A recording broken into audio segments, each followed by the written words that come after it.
இவங்க தான் பிளாக்கி கப்பல். இவங்களோட லவ் ஸ்டோரி நம்மளுக்கு இன்றைக்கி சண்டே ஸ்டோரி.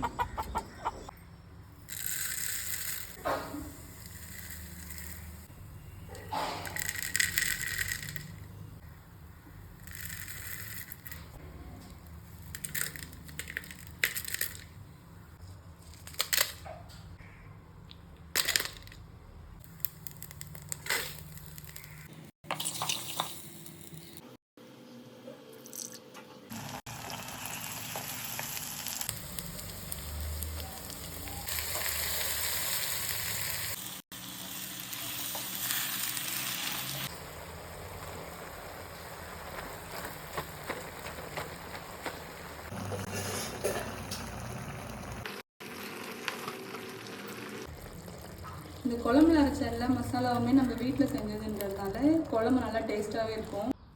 அவ்வளோதான், நம்ம சிக்கன் குழம்பு ரெடி ஆயிடுச்சு. இது இட்லி, பூரி, சப்பாத்தி, சாதம் எல்லாத்துக்கும் நல்லாயிருக்கும். இன்றைக்கி நாங்கள் பூரிக்கு சாப்பிட்றோம் வீட்டில்.